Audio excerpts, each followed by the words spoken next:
Blind veteran's dog interrupts prayer. What happens next shocked everyone. James Porter had always been a man of action. As a former Marine, he had spent most of his life moving forward, whether through rigorous training, deploying to faraway places, or rising through the ranks with a sense of purpose that few could rival. But that was before Afghanistan, before the explosion that tore through his convoy, leaving him blind in both eyes and forever altering the course of his life. Now, nearly 3 years later, James found himself sitting in the same place every Tuesday morning, alone, yet not quite. The pew in St. Michael's Church had become his sanctuary. It wasn't much, just an old Catholic church with weathered wooden pews and stained glass windows that filtered soft, colored light into the otherwise dim space. The scent of incense still clung to the air despite the years of use, and the faint hum of the heater was the only sound, besides his own breathing. For the most part, James had grown accustomed to the quiet. He could navigate the world now with a measure of ease. Thanks to Luna, his guide dog. The black Labrador was by his side always, every step of the way, like a steady rhythm that brought a semblance of order to his otherwise fractured life. Her presence was a comforting constant, a source of stability in a world that had been turned upside down. Luna had been with him for 3 years, trained to guide him through the obstacles of life with patience and loyalty. It wasn't always easy. At first, James struggled with feelings of isolation. He was no longer the man who had stormed into battle with clear vision and sharp focus.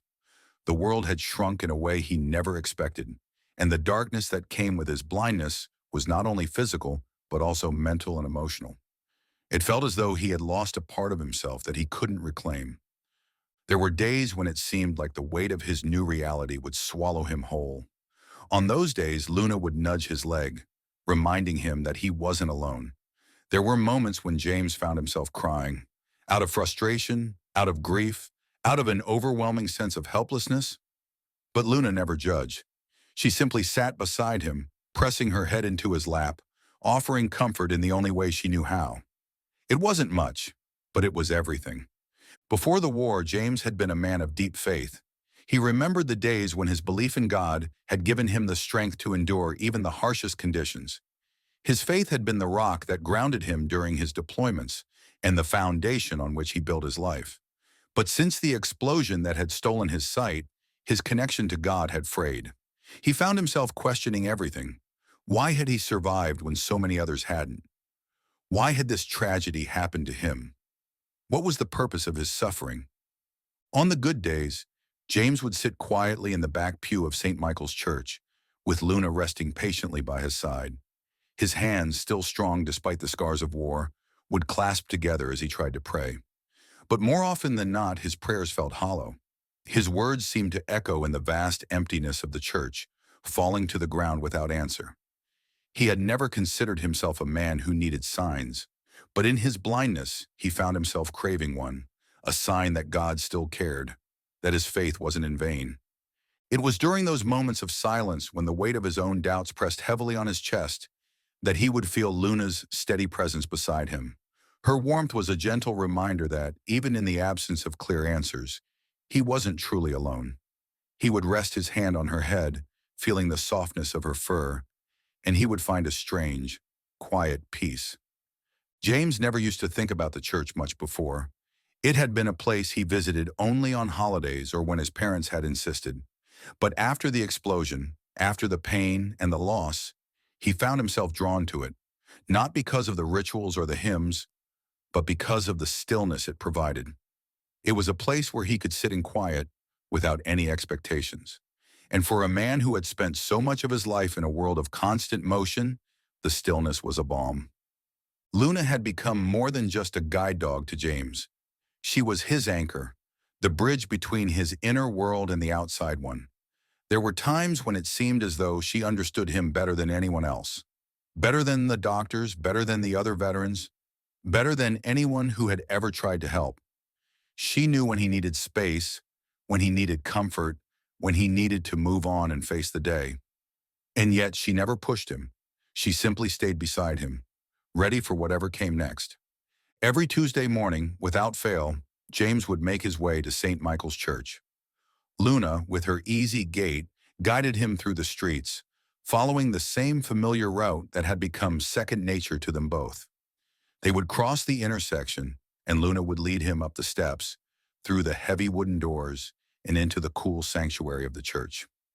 There, James would sit in the back, as he had done so many times before, placing his hands together in prayer.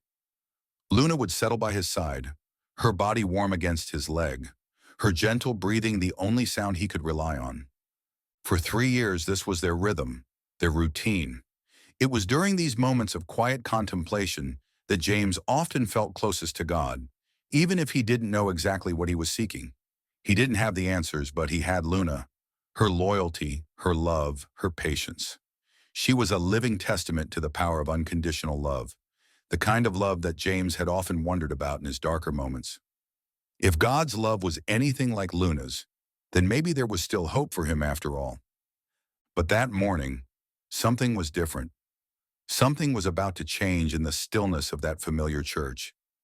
James couldn't have known it, not yet, but Luna's presence beside him was about to become more than just a comfort. It was about to become a lifeline, not just for him, but for someone else. And in that moment, when the world seemed at its darkest, God would speak to him, not through words, but through the unexpected grace of a dog's gentle heart. It was another Tuesday morning, the air crisp with the early signs of fall as James and Luna approached St. Michael's Church.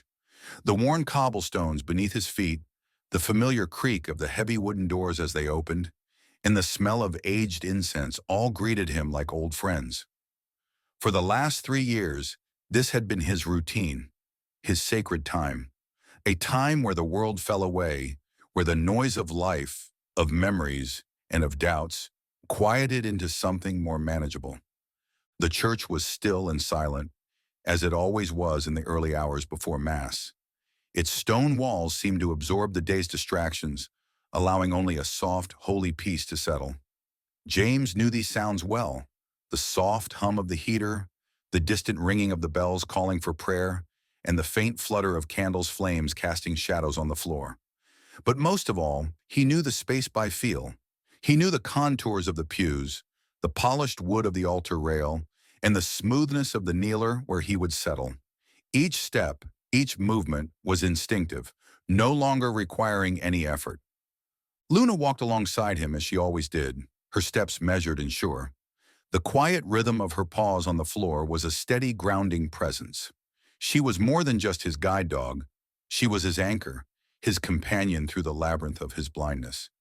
As James made his way to the back pew, he could feel Luna nudge his leg gently, a silent affirmation that they had arrived, that all was well. It was a comforting gesture, a reminder that, even in the darkness, he was never truly alone.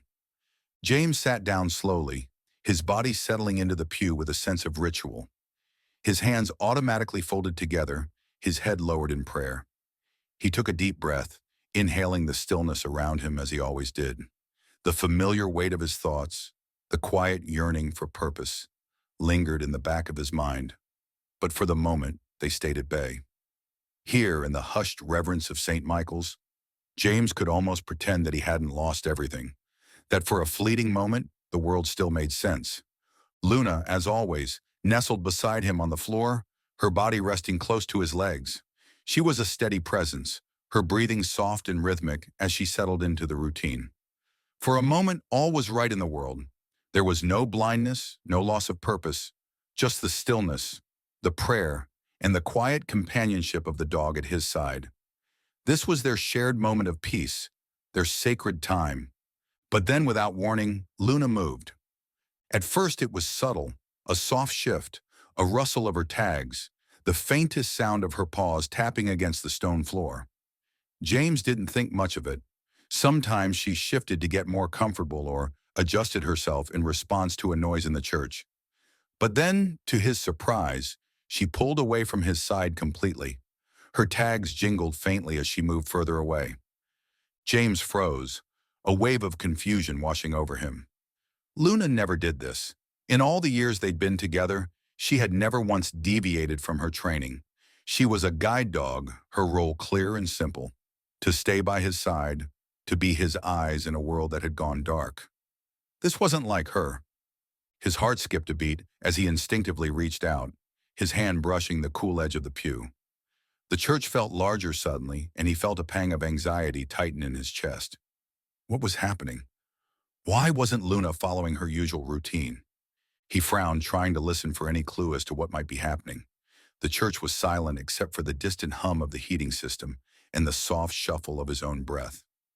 The sound of Luna's tags jingling in the stillness was jarring, the unfamiliar sound reverberating in the quiet space. Come on, Luna. James whispered, more to himself than the dog. Come back. But Luna didn't return. Instead, James heard the faint sound of her paws padding across the stone floor, moving further and further away. The noise seemed to be coming from the far side of the church now. He could sense the distance between them growing, each step of Luna's paw making the space between them feel wider, colder. It was strange. James had always felt a kind of unspoken connection with Luna, a bond so strong that they didn't need words to understand each other. She had been his constant companion, his guide, his protector. So, for her to break away from him now, without warning, felt like a breach of trust, a subtle betrayal. His stomach tightened, a mix of embarrassment and confusion swirling within him. He tried to tell himself that it wasn't a big deal, that Luna was probably just following some scent or responding to a noise that he couldn't hear. But that didn't explain why she hadn't come back to him. Why had she moved so far away? He strained his ears, trying to pick up any further sound. The church felt suddenly too quiet, too still. His mind raced with possibilities. What if something had happened to Luna? What if she was in trouble? What if... A muffled sound broke through the silence. Crying. Soft, desperate sobs that seemed to echo across the church. James's heart skipped a beat. He couldn't place it. But something about the sound struck him deeply, a sharp tug in his chest. It wasn't the kind of sound he was used to hearing at St. Michael's. He had always come at this hour precisely to avoid the noise of the world. But here, in this stillness, the sound of crying felt like an intrusion, one he hadn't expected. His initial shock at Luna's behavior now gave way to a wave of curiosity. Where was the crying coming from? Was it a person? James tried to orient himself, but without sight, the sound felt disembodied, bouncing off the high vaulted ceilings and the stone walls. The soft sobs were muffled, but they were unmistakable, a broken rhythm of despair. It was a woman, he realized, though he wasn't sure how he knew.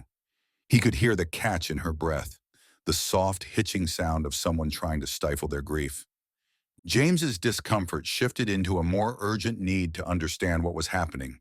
His fingers gripped the edge of the pew, and he listened more intently.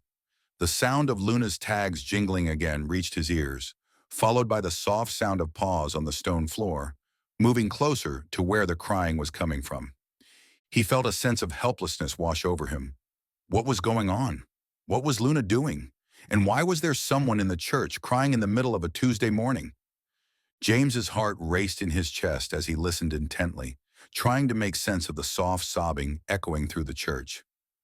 Luna's tags jingled faintly in the distance, her movement fluid as she approached the source of the crying.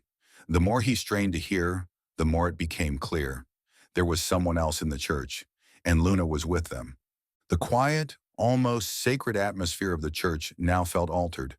The stillness was gone, replaced with an unmistakable tension, one James couldn't place. His fingers gripped the edge of the pew as he slowly began to rise from his spot, his thoughts racing. What was happening? Why had Luna abandoned her position beside him? What was it about this stranger that had drawn her in? Luna's gentle movements guided him through the uncertainty. Her presence was still the same, steady, reassuring, but now it seemed to carry an added layer of purpose, as if she knew exactly what was needed. James hesitated before moving toward the sound of crying. His feet knew the church well, and with each step he moved closer to the faint sobs. The space seemed vast and empty, but the closer he got, the more his senses sharpened. He could hear the soft gasp of someone trying to hold in their grief, the gentle sniffles that followed a broken breath. He felt his way through the aisles of pews, moving with care as he sought the source of the sound. He could feel Luna's presence before he saw her, as she stayed close to whoever it was on the other side. When James reached the far end of the church near the alcove where the candles were lit, he finally heard a voice, a soft, fragile voice that cracked under the weight of emotion. No, please, no more. She whispered between sobs as though speaking to herself. I can't do this anymore. The words sent a chill through James's body. His thoughts were immediately filled with concern, but he had no idea what had brought this woman to such a place. Still, something about her tone, desperate yet filled with an aching vulnerability, struck a chord within him. Luna? James called out, his voice tentative, unsure. Where are you? Almost as if answering his call, Luna's tags jingled again, and he could hear her shuffle toward him. He stood still, waiting. When the dog reached him, she nudged against his legs, as though guiding him to the person in need. Taking a slow breath, James reached out with his hands, his fingertips brushing against the cold stone of the church walls. As he walked forward, the sound of the crying grew louder, and the scent of burning candles mixed with the coolness of the morning air. The woman's presence was faintly familiar, as though he had encountered her before, though he couldn't quite place it. Then as he drew closer, he heard the gentle murmur of Luna's soothing presence. The dog was sitting beside the woman, her warm body providing a soft counterpoint to the sorrow that hung heavily in the air. James finally spoke, his voice gentle and kind. Are you all right?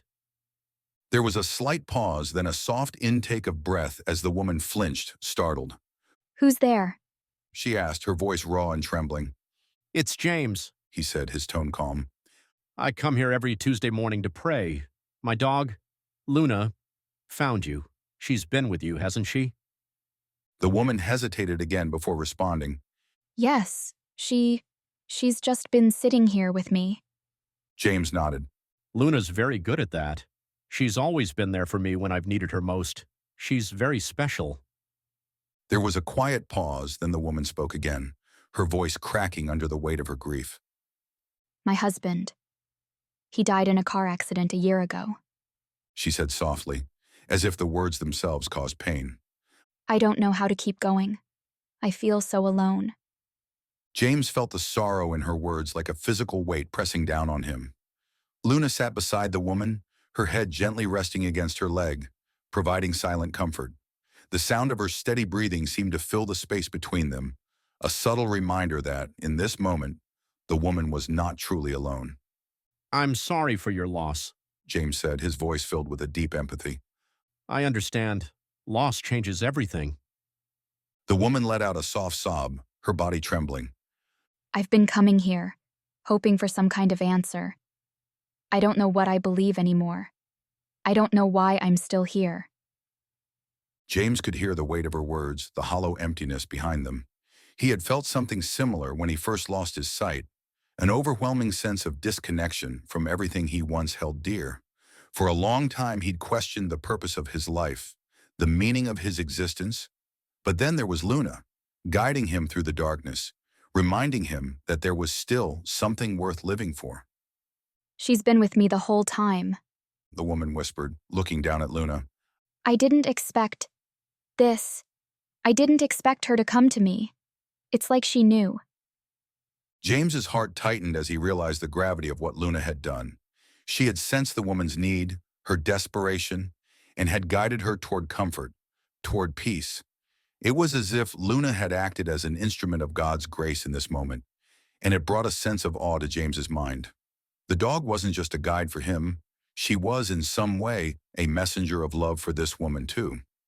The widow's voice was quiet, almost reverent now as she continued. I thought maybe I was beyond saving. But she just stayed with me. She didn't ask anything from me. She just sat here, like she knew I needed her. James felt a warmth spread through him, a quiet, comforting thought that had been missing for so long. He realized for the first time in what felt like years that maybe Luna wasn't just his lifeline. Maybe she was a lifeline for others too. I think Luna's doing more than just being a guide dog. The woman said, her voice filled with a hesitant wonder. I think she's showing me that I'm not alone, that there's still hope. James nodded, his throat tight as he fought back the sudden rush of emotion. Sometimes the smallest acts, like sitting with someone in silence, can mean more than we realize. She's teaching you something, that you don't have to carry your burden alone. The woman let out a soft breath, the tension in her body beginning to ease. She looked down at Luna, her fingers gently stroking the dog's fur. Thank you. She said, her voice barely above a whisper. Thank you, Luna. James smiled softly, feeling the weight of the moment sink in. He didn't need to say anything more. Luna had already done the work. She had brought the woman back from the edge, showing her that even in the darkest moments, there was love, there was light, and there was always, always hope. And for James, the realization came in waves. Perhaps his own purpose, his own journey, was not to search for signs of meaning, but to be present, to allow himself to be a part of the story that others needed, just as Luna had done for him and for this widow. The silence in the church seemed to stretch on, each passing second filled with the weight of 1,000 unspoken thoughts. James stood at the edge of the alcove, his fingertips brushing against the cool stone, his mind racing. He had witnessed something profound in that moment, something that would stay with him long after he left the church. Luna, his guide dog, had done something extraordinary. She had walked away from him without hesitation, following an unseen pull that led her directly to a woman in desperate need of comfort.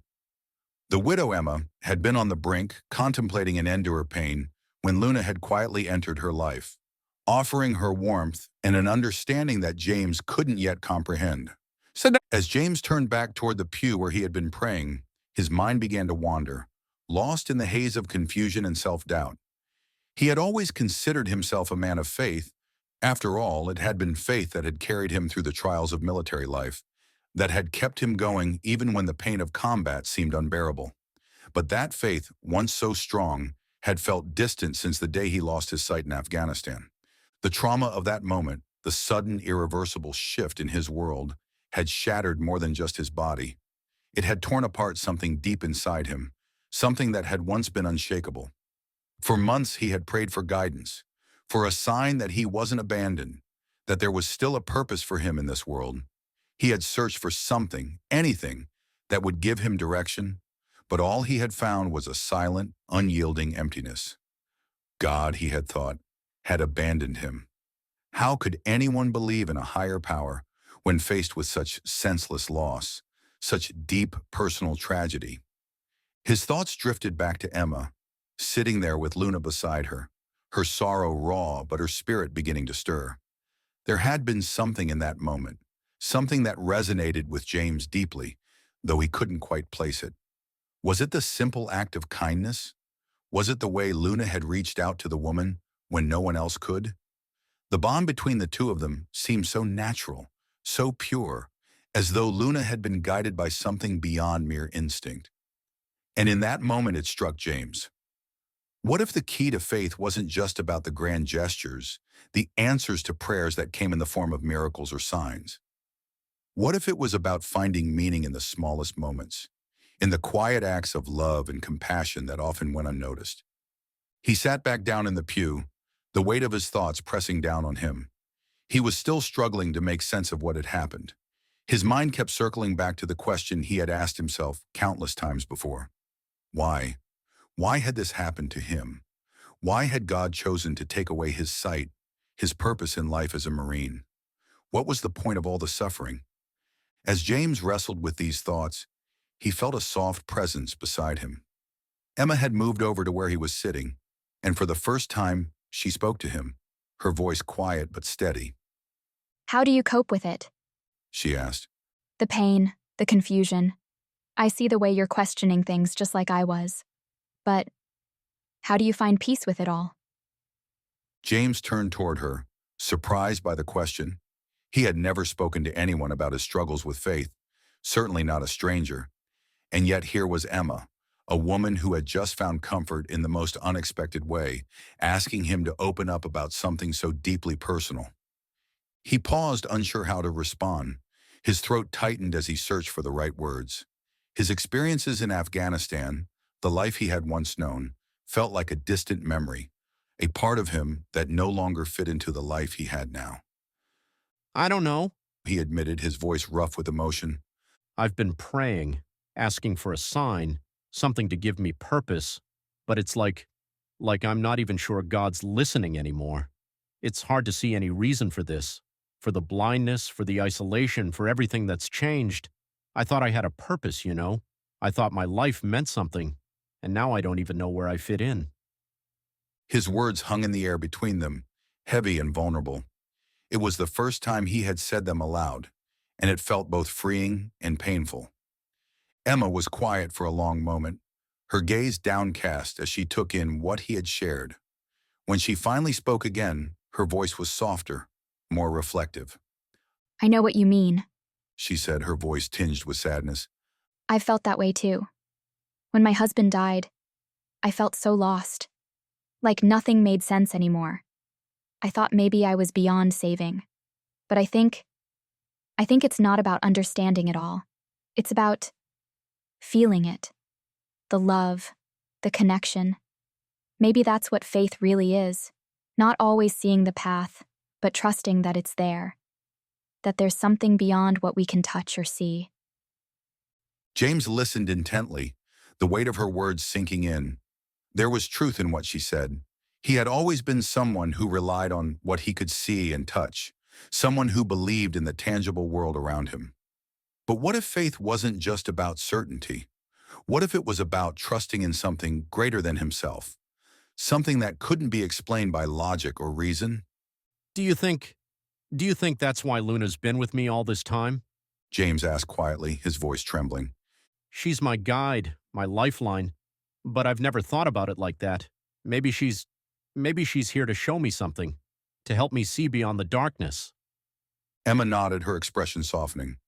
I think she's more than just a guide dog, James. She's been showing you love, showing you that even in the darkest moments, you're not alone. I don't think faith is about having all the answers. It's about feeling loved and knowing that you're here for a reason, even if you can't always see it. James sat in silence, the weight of her words slowly lifting the fog that had clouded his mind for so long. Maybe the answers weren't as important as the journey itself. The moments of connection, of love, of hope that appeared when he least expected them.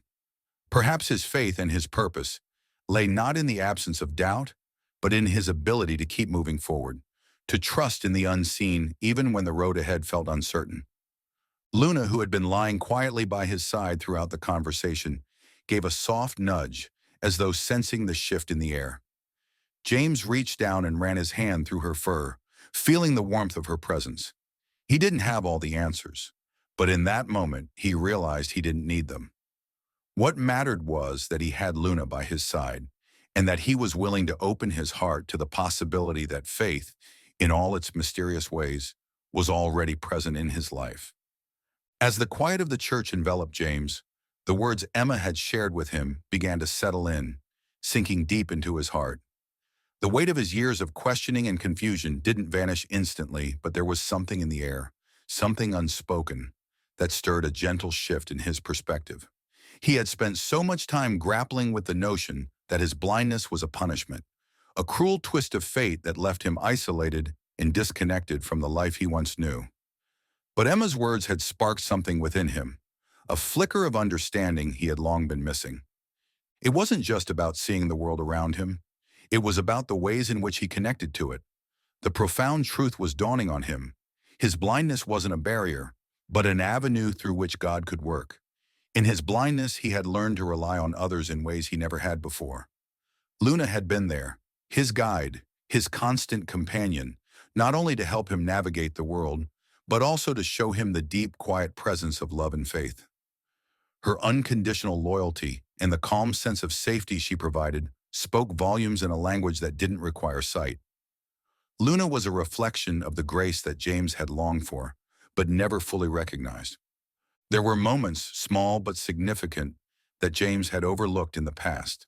The warmth of Luna's body beside him during prayer, the steady rhythm of her breathing as he poured out his heart in solitude had always been a comfort, but he hadn't truly understood why.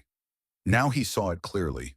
These were the simple, quiet ways God was present in his life, not in grand, dramatic gestures or spectacular signs, but in the steady, unassuming moments that filled his days. His blindness hadn't taken away his ability to experience the divine. It had simply changed the way he perceived it. The presence of God was there, in the soft padding of Luna's paws on the church floor, in the calm of the room as he prayed, in the silent support of his guide dog, and the warmth of Emma's presence beside him. James found himself lost in reflection, the swirling thoughts in his mind beginning to take shape. It was as if the pieces of a puzzle he had been struggling with for so long were finally coming together. He realized that, in some ways, his blindness had made him more aware of God's presence, not less. He had learned to listen, to feel, to trust in the things he couldn't see. That was where the true power of faith lay, not in perfect understanding, but in trust and surrender, in allowing the unknown to exist without the need to control or fix it. It was about finding meaning in the struggles, not the absence of them. God wasn't asking him to see the whole picture. He was being asked to trust in the process, to believe that each step forward, even in the darkness, was part of a greater purpose. The realization settled in his chest, filling the emptiness he had once felt with a new sense of peace. He had spent so much time searching for answers, for a reason behind the suffering, but maybe the answers weren't as important as the journey itself. Life, with all its pain and uncertainty, was still worth living, because in each moment, each breath, each prayer, each quiet interaction, there was the presence of something greater, something loving, something purposeful, something divine. Emma sat beside him, her quiet presence a comfort as he processed these thoughts. The shared moment of vulnerability between them felt almost sacred. Neither of them had all the answers, but they had found something deeper, a mutual understanding of the unknown. They understood that faith wasn't about having all the questions answered, but about trusting in the greater purpose that threaded through their lives, even when it was hidden. They both carried burdens, yet together they had shared a space of healing, one not built on words or explanations, but on shared experience and quiet trust. James turned his head toward Emma, his heart full of gratitude for the unexpected gift of this encounter. She had spoken the truth that had eluded him for so long. In her grief, she had found the power of faith, not in understanding, but in feeling. And now in her presence, he too could see that faith was not about perfect clarity. It was about feeling the presence of something more, even in the midst of confusion and pain. In this moment, there was no need for further words. Both of them, silently aware of the grace that had flowed between them, began to pray together. The stillness of the church wrapped around them, a warm, encompassing presence that was both comforting and humbling. James bowed his head, his heart open and receptive, not asking for anything specific, but simply offering himself to whatever God had for him in that moment. As the soft sounds of prayer filled the air, James felt a deep sense of peace. The connection he felt to Emma, to Luna, and to God was no longer clouded by the doubts and questions that had once consumed him. The act of praying alongside Emma, sharing this sacred space together, was a reminder that faith was not a solitary journey. It was meant to be shared, lived out in the community of others who, in their own ways, were struggling and healing just like he was. Luna, ever the steady presence, lay quietly at their feet, her head resting on the cool stone floor of the church. There was no need for words from her, no dramatic display of affection. Her calm, unwavering companionship was enough. In the silence, James realized that Luna was not just a guide dog. She was a partner in his spiritual journey. Through her, he had come to understand that faith didn't need to be loud or showy. It could be quiet, like the subtle nudge of a dog's nose, or the still presence of a fellow human being. It was in these moments of peace that God's love was felt most profoundly. As they finished their prayer, the sense of grace lingered in the air. James and Emma remained still for a moment longer, savoring the quiet. James could feel his heart, once weighed down by uncertainty, now lifted by a newfound clarity. He didn't need to have all the answers. He didn't need to see the entire path ahead. What mattered was the journey, and the trust that God was walking alongside him, just as Luna had always been there, guiding him, not by sight, but by heart. The shared healing that had taken place in that sacred space was not an end, but a beginning. James and Emma had each found something profound in one another's presence, a reminder that faith was not about understanding, but about trust, love, and surrender to the unknown. Together, they had discovered that healing often comes in the quietest moments, when we allow ourselves to be present, to trust, and to feel the grace that surrounds us, even when it's invisible to the eye.